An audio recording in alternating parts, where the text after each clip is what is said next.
What's good, Internet? My name is attackslug, and welcome back to Let's Mess with WWE 2K16 Universe Mode, the second to last day of 2K16 coverage on this channel. Welcome to Sunday. No Mercy is tonight. We're going to have Arnold vs. Arnold again here. We are going to discuss current news, events, rumors, all that good stuff as we usually do on this fine Sunday, while waiting for No Mercy to begin, all that fun stuff. And, yeah, there is kind of one big, oh no, Arnold attacks Arnold. One big news story, and that is the apparent injury of one Becky Lynch, your SmackDown Women's Champion, who might not be on the show tonight, is my understanding. So, yeah, I'm not really sure what the deal with that is. A lot of sites are reporting that she is injured. It doesn't seem to be a serious injury, but serious enough, I suppose, and that she could be out of action for up to a month with some kind of a lingering neck deal, I believe, was the report. But nothing has been confirmed by WWE. There's been no official statement or anything from either Becky Lynch or the company. So as of right now, this is all dirt sheets, you know, making those reports saying that she's not going to be on the show tonight, or, you know, not going to have a match tonight with Alexa Bliss, which, you know, is unfortunate. So you have to wonder at some point, the luck of the Irish, is that good luck or bad luck? Because Finn Balor just won that belt and got hurt, and now Becky Lynch hasn't even been champion for, what, not even a month? And is now hurt, apparently. And I want to say during one of those Sheamus title runs, he had got the title and had to vacate it or had to lose it pretty quickly afterwards because of injury. I'm not sure if that was an IC run or a US run or what that was. I'm pretty sure that happened. I could be misremembering, but, you know, it's hard to keep track of everything in wrestling considering how long I've been watching the product. Anyway, the other big thing to discuss today is that WWE Network survey that indicated a few things on there that may or may not come true. You know, it was a survey, but one of those things is the potential for a weekly Cruiserweight show, which I guess will get paired up with NXT, and is not the Cruiserweight Classic, but a weekly show that they would do. Like, I don't think they hired enough Cruiserweights for that.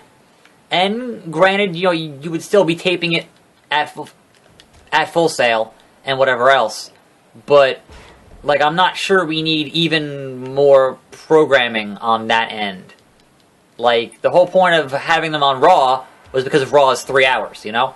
So, being like, yeah, and they're going to be on Raw, and they get their own show. Like, don't get me wrong, I like Cruiserweights. I think that's, you know, the more the better.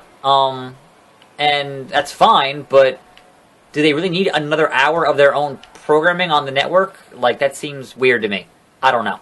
But, DDT. Moving along, there is other stuff from that, and that relates to the potential usage of the TNA library with that potentially nice pile driver, impending buyout of the TNA tape library.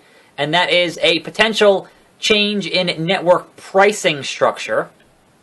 And then there will be different tiers of pricing structure on. Why can't I just get my goddamn... I lost it? I lost it. I didn't even notice. I didn't even fucking notice. Great.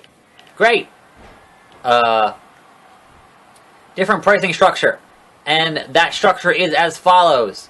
There will be a free tier. Oops.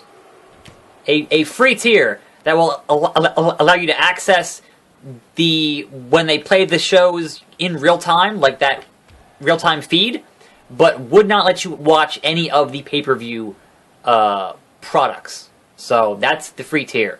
There will be a tier for $5 that would let you only watch this stuff on your phone, and you would only have access in terms of live pay-per-views to watch the Big Four, which is obviously Mania, Rumble, Survivor Series, and SummerSlam. And then obviously you have your current $10 offering, and I'm just giving him this giving him the old stinky hand, the stink hand, choking him out.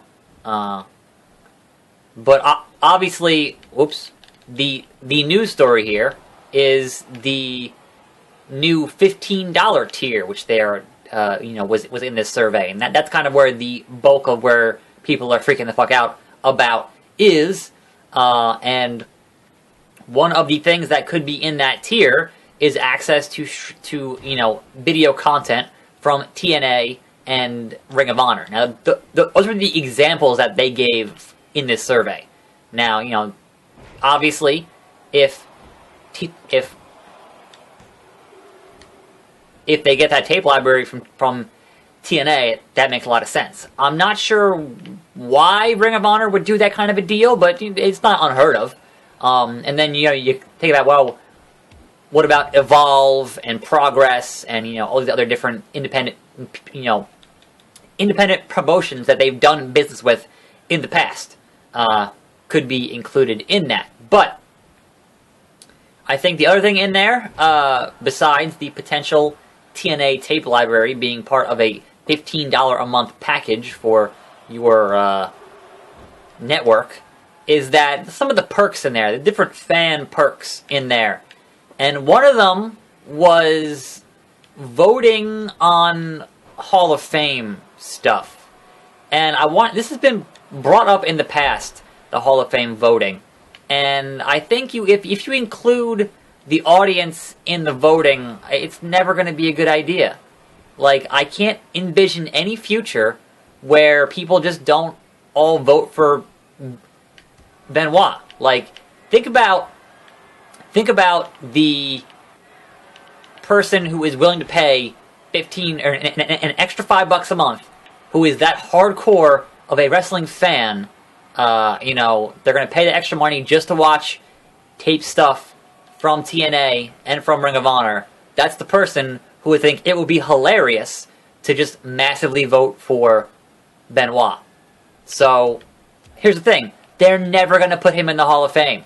That's never going to happen. So just get that out of your mind right now. So, at that point, what's the point of having in the fan voting? Like, to be fair, there are guys who should be in the Hall of Fame, like Owen Hart. But his widow is never going to allow that to happen. So, as long as she's still, in charge of his estate, it's never going to happen. So, like, there are, things you want to vote for that just aren't going to happen because of backstage politics and whatever else. So, why even have the fan voting as part of that if it's just going to be a shit show every year that you do it? That's my thoughts on it. I mean, I know I've discussed that before on this show when it has that's been an ongoing rumor. I just don't understand why. And a roll up from Arnold. 1, 2, 3, and he got him. He got him. The most unlikely finish from these two powerhouses in wrestling. Anyway, yeah, so that's kind of the deal there. We'll see whether or not this $15 tier becomes a reality, or if it was just, hey, we're just putting out the feelers for this kind of a thing. But hey, do you want to pay $15 to get that extra content for TNA and for Ring of Honor? Would that be interesting to you? I'm not sure if that would be necessarily interesting to me or not. Certainly, there is value in having every single Scott Steiner TNA promo available easily on the network, because those were all awesome. Scott Steiner promos are a national treasure, and a lot of them are on YouTube, but I don't think all of them are. And he had a pretty good run there in TNA, and he had some pretty just amazing promos and backstage segments and whatnot. So more of those in a higher quality, being easier to get to, I am all about. And obviously there are very obvious reasons to buy that tape library. Have, complete career things for AJ Styles and Sting and, all that stuff. So anyway, that's going to do it.